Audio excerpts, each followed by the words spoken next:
오늘 본문은 책망으로 시작을 합니다.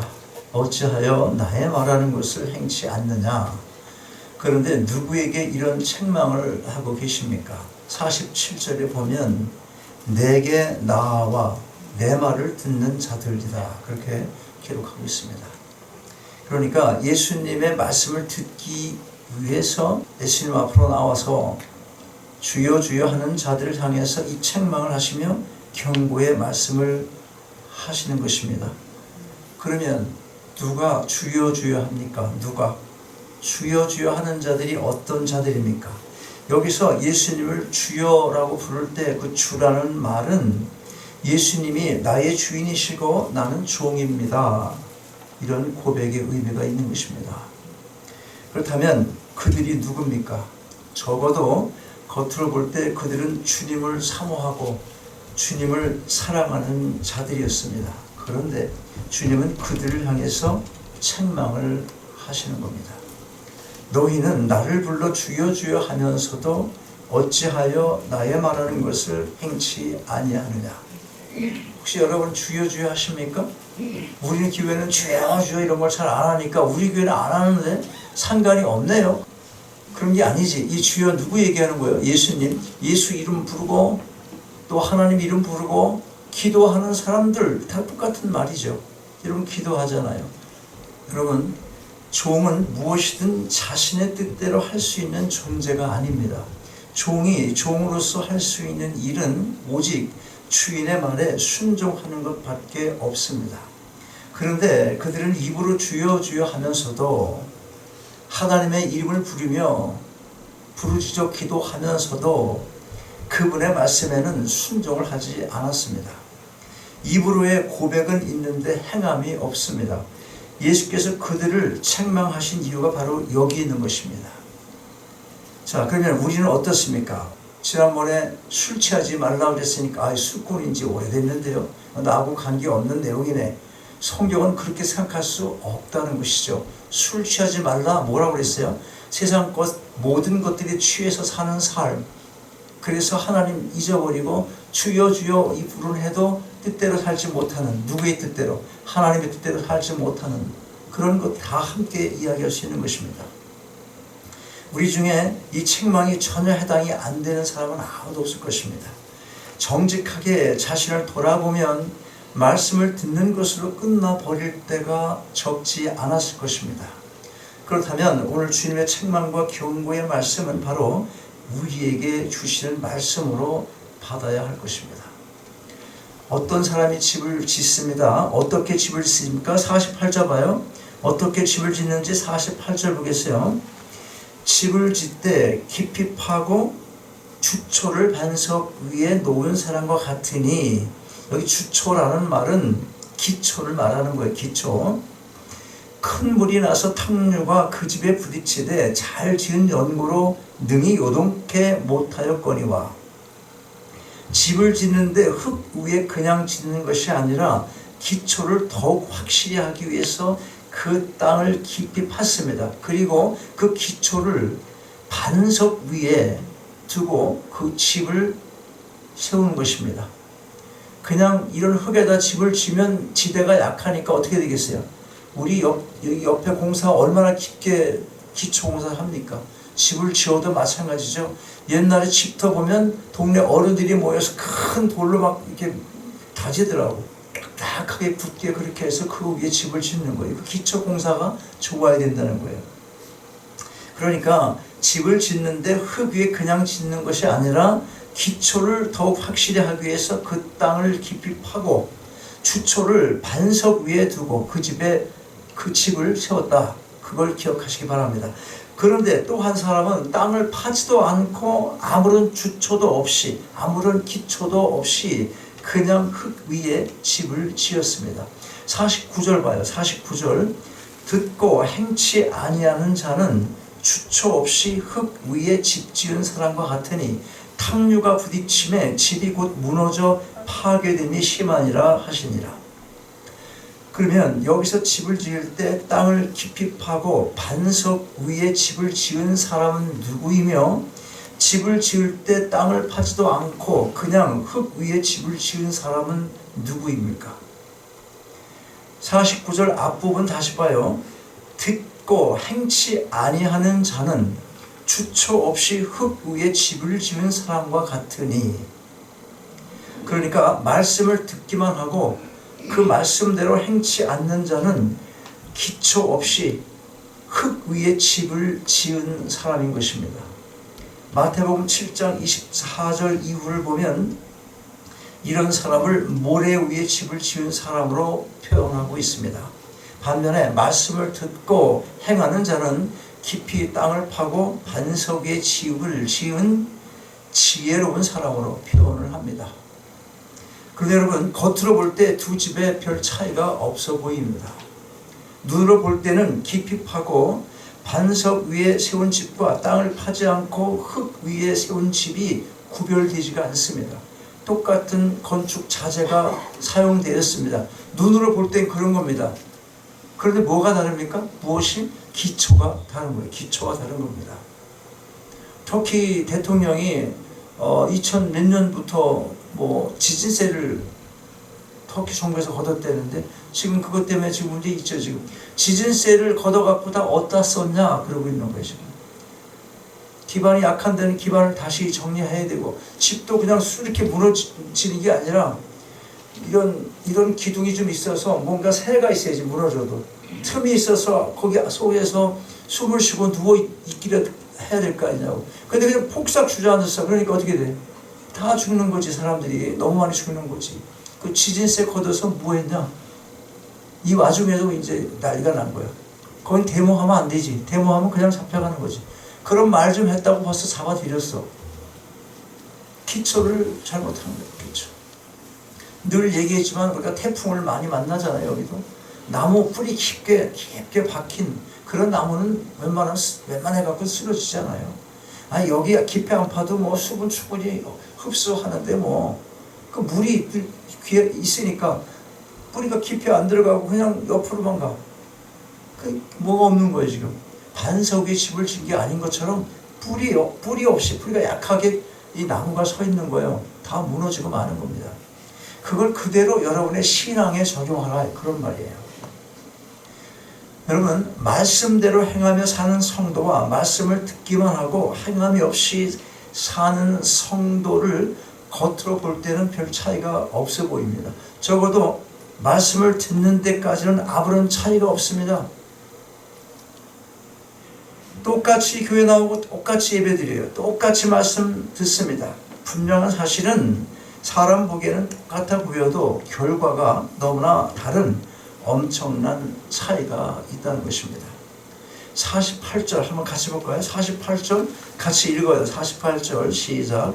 집을 짓되 깊이 파고 주초를 반석에 놓은 사람과 같으니 큰 물이 나서 탐류가 그 집에 부딪히되 잘 지은 연고로 능히 요동케 못할 거리와. 기초를 튼튼히 하여 지은 집은 비가 오고 큰 물이 불어나며 큰 바람이 불어도 흔들리지 않는다는 것입니다. 그러면 바쁘다는 이유로, 또 시간이 없다는 이유로, 돈이 꽤 많이 들어가네, 그 돈이 들어간다는 그 이유로 기초를 다지지 않고 쉽게 지은 집, 그런 집은 어떻습니까? 그걸 49절에서 말씀하고 있어요. 49절 보세요. 시작. 듣고 행치 아니하는 자는 주초 없이 흙 위에 집 지은 사람 같으니 탐류가 부딪힘에 집이 무너져 파괴됨이 심하니라. 이건 누가 이렇게 지을 수 있겠어? 누가 이런 유혹에 누가 끌려갈 수 있어요? 내가 직접 지을 집은 이렇게 안 지겠지. 내가 직접 살려고 짓는 집은 이렇게 지을 리는 없겠죠. 어떤 사람이 이런 짓을 할까요? 어떤 사람이? 집장사들이 이런 짓을 하는 거예요. 집장사들이. 큰 비가 내리고 많은 탐류가 그 집에 부딪히게 될 때 그 집이 곧 무너져서 심하게 파괴되었다고 그렇게 말씀하는 거예요. 기초가 없이 지은 집. 팔레스타인 지방은 여름에 집중적으로 폭우가 쏟아지는 거예요. 폭우가 말할 수 없이 쏟아지는 거예요. 그리고 나무가 별로 없는 지역이기 때문에 그 물은 바로 탕류가 되는 거예요. 탕류가 뭐예요? 지저분한 흙탕물 막 그냥 같이 내려오는 거. 그 흙탕물이 되어서 급하게 흐르기 시작을 합니다. 그러면 기초가 튼튼하지 않은지 바로 무너지는 겁니다. 바로. 탕류에 쓸려서 그냥 내려가는 거예요. 겉으로 보기엔 아무런 차이가 없어 보일지라도 그 결과 엄청난 것입니다. 집을 짓는 일에는 여러분 기초가 제일 중요하다는 것 기억해야 돼요. 그래서 성경 공부하자는 거예요. 계속 아무것도 아닌 것 같아도 성경 공부를 계속 하면서 조금씩 기초를 단단하게 다져가는 것, 그것이 흔들리지 않는 신앙의 바로 터가 되는 것입니다. 아무리 아름다운 집을 잘 지어 놓았을지라도 그 기초가 튼튼하지 못하면 쉽게 무너지고 마는 것처럼 우리의 신앙도 똑같다는 것입니다. 언제 무너집니까? 큰 물이 나서 탕류가 그 집에 부딪힐 때입니다. 그러나 기초를 깊이 파고 반석 위에 지은 집은 아무리 비가 오고 물이 불어나고 바람이 부딪혀도 요동하지 않습니다. 모양은 비슷하지만 그 결과가 너무나 다른 것입니다. 한 집은 쉽게 무너지고 한 집은 요동하지 않습니다. 마찬가지입니다. 오늘 우리가 같은 시간에 똑같이 앉아서 예배드리면서 말씀을 받지만 행함이 있느냐, 말씀대로 순종하며 사느냐, 그렇지 못하느냐에 따라서 우리의 인생의 결과는 너무나 다르게 되는 것입니다. 그런데 우리가 여기서 또 하나의 중요한 사실을 발견할 수 있어요. 이게 아주 중요합니다. 무엇인가 하면 기초를 다지지 않고 지은 집에만 큰 물이 나서 탕류가 그 집에 부딪히는 것이 아니라 깊이 파고 반석 위에 세운 집에도 큰 물이 불어나고 탕류가 부딪혀 온다는 거예요. 비싼 자재로 탄탄히 쳤다고 그 탕류가 안 오는 게 아니에요. 큰 탕류가 일어나지 않는 게 아니라는 것입니다. 무슨 말이냐면 말씀을 듣고 끝나버리는 사람에게만 고난과 시험이 있는 것이 아니라 말씀을 붙들고 그렇게 살려고 애를 쓰는 사람에게도 세상의 고난과 시련과 이 여러 가지 시험은 같이 오고 있다는 것, 그걸 알게 해주는 것입니다. 그렇습니다. 우리가 이 땅에 사는 동안 고난과 시련과 역경은 항상 있는 것입니다. 문제 없는 날이 없습니다. 문제 없는 가정이 없습니다. 그런데 기초가 잘 다져진 성도, 즉 말씀을 붙들고 그 말씀에 순종하려고 애를 쓰는 성도는 그 역경을 이겨낸다는 것입니다. 이겨낸다는 거예요. 그 고난이 힘들지만 결국은 이겨내는 것입니다. 풍랑의 한 복판에서도 흔들리지 않고 모든 어려움을 이겨내는 것입니다. 그런데 말씀을 듣기만 하고 거기서 끝나버린 성도 너무나 쉽게 무너지는 것입니다. 조그만 풍랑에서도 뭘 어떻게 해야 할지 몰라서 두려워 떱니다. 너무나 쉽게 그 인격의, 그 신앙의 인격이 무너져 버리고 마는 것입니다. 기초를 든든히 세워야 할 이유가 바로 여기에 있는 겁니다. 여러분, 신앙의 기초란 곧 주님의 말씀대로 행하는 것입니다. 완전하지는 못하지만 그렇게 살려는 의지의 결단이 있어야 하고 결단한 마음을 굳게 하고 그걸 지켜 살아가기 위해 애를 써야 하는 것입니다. 자, 여러분, 그러면 왜 사람들은 듣기만 하고 말씀대로 행하지 않습니까? 왜 그렇습니까? 많은 물질과 시간과 노력의 대가를 지불해야 하기 때문에 그런 것입니다. 말씀대로 살려면 때로는 피해야 할 자리도 많이 있습니다. 그래서 때로는 왕따를 당하기도 하는 것입니다. 때로는 물질적인 손해도 보아야 되고 자존심도 버려야 합니다. 운동하는 횟수도 줄여야 되고 스마트폰이나 TV를 보는 횟수도 줄여야 하는 것입니다. 세상을 바라보는 세계관도 바꿔야 하고 세상적인 성공의 가치관도 바꿔야 하는 것입니다. 쉽고 편하게 신앙생활을 하고 싶은 사람들에게 이런 삶이 쉬운 게 아닐 것입니다. 그러나 여러분, 예수를 믿고 따르는 삶은 십자가의 삶인 것입니다. 예수께서 그렇게 말씀하세요. 아무든지 나를 따라오려거든 자기를 부인하고 날마다 제 십자가를 지고 나를 쫓을 것이니라. 예수님을 따르는 진실한 삶의 길은 절대로 넓은 길이 아닌 것입니다. 좁은 길입니다. 희생을 각오해야 되고 손해를 볼 각오를 해야 하는 것입니다. 자, 그러면 여러분 지금 어떤 집을 짓고 계십니까? 우리가 이 땅에서 산다는 것은 곧 집을 짓는 것과 같은 것입니다. 인생의 전 가정이 집을 짓는 것입니다. 특별히 하나님의 말씀을 듣는 우리는 지금 집을 짓고 있는 자들입니다. 그런데 어떤 사람은 말씀을 듣는 것으로 끝나버립니다. 반대로 어떤 사람은 그 말씀대로 살아보려고 애를 씁니다. 자기 힘으로 안 되는 걸 알기 때문에 기도로 무릎을 꿇습니다. 참된 제자와 거짓 제자가 이런 차이를 가져오게 하는 것입니다. 거짓 제자, 거짓된 제자는 기초를 놓지 않습니다. 말씀을 듣지만 주께서 말씀하신 것을 행하지 않습니다. 자기의 상식과 경험을 가지고 주님의 말씀을 대하거나 때로는 너무 바쁘다는 이유로, 아니면 저쪽으로 가면 돈을 더 벌 수 있겠지, 또 이걸 하면 돈을 더 벌 수 있겠지, 이런저런 이유로 쉽게 하나님과 깊은 대화하지 않고 기도하지 않고 응답도 없이 그렇게 결정하는 경우가 너무나 많다는 것입니다. 여러분, 기독교 신앙은 어떤 신비의 경지에 들어가는 것이 아닙니다. 단순히 말씀을 따라 순종하는 것입니다. 머릿속의 지식이 아니라, 어떤 관념이 아니라 행함으로 나타내야 하는 것입니다. 성경을 보면 예수님은 우리의 목자이시고 우리를 그의 기르시는 양이라고 말합니다. 양은 우둔한 짐승입니다. 그래서 양은 생각이 별로 없습니다. 목자가 가라고 하면 가고 서라면 서고 목자가 먹으라면 먹습니다. 양이 하는 일은 그저 목자의 음성을 듣고 따르는 것뿐인 것입니다. 여러분, 주님은 우리의 목자이시고 우리는 그분의 양입니다. 그러므로 우리는 그분의 말씀을 따라서 살아가기만 하면 되는 것입니다. 생각이 단순해야 합니다. 복잡한 생각, 풀리지 않는 생각, 잡다한 질문이 많으면 따라가지 못하는 것입니다. 느헤미야를 보십시오. 느헤미야는 어느 날 예루살렘 성이 파괴되고 성문이 다 불에 타버렸다는 안타까운 소식을 들었습니다. 그래서 그는 예루살렘 성벽을 재건하는 이유를 위해서 왕의 마음을 변화시켜달라고 4개월 동안이나 기도를 했어요.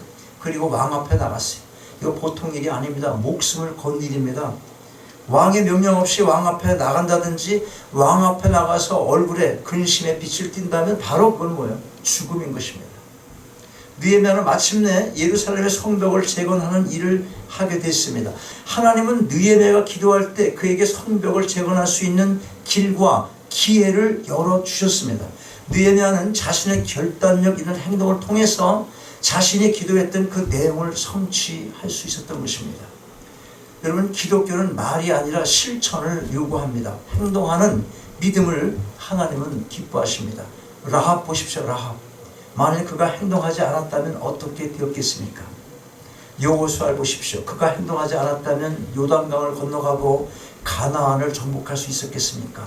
모세를 보십시오. 그가 행동하지 않았다면 어떻게 자기 백성을 애굽 땅에서 인도해 내었겠습니까? 베드로 보세요. 그가 순종하지 않았다면 어떻게 그물이 찢어지도록 고기가 잡히는 그런 경험을 할 수 있었겠습니까? 또 어떻게 무리를 걸어갈 수 있었겠습니까? 물동을 하인들이 순종하지 않았다면 어떻게 가나의 기적이 일어날 수 있었겠습니까? 그러므로 영혼 없는 몸이 죽은 것 같이 행함이 없는 믿음은 죽은 것이라고 야고보서 2장 26절에 기록하고 있는 것입니다. 여러분, 말씀대로 순종하며 산다는 걸 너무 힘든 일이라고만 생각할 게 아닙니다. 누구라도 완전할 수는 없습니다. 조금 더 기도하고 조금 더 손해보고 조금 더 사랑을 베풀면 되는 것입니다. 시편 기자는 주의 말씀은 내 발의 등이라 이렇게 기록하고 있습니다. 내 발의 등은 멀리까지 비추이지 않습니다. 지금 당장 내가 걸어갈 수 있는 거리까지만 비추어줍니다. 마찬가지로 우리는 내가 지금 당장 할 수 있는 것, 아주 작은 것부터 실천하면 되는 것입니다. 산을 옮길 만한 믿음이 있다고 해도 그 믿음을 사용하지 않는다면 무슨 소용이겠습니까?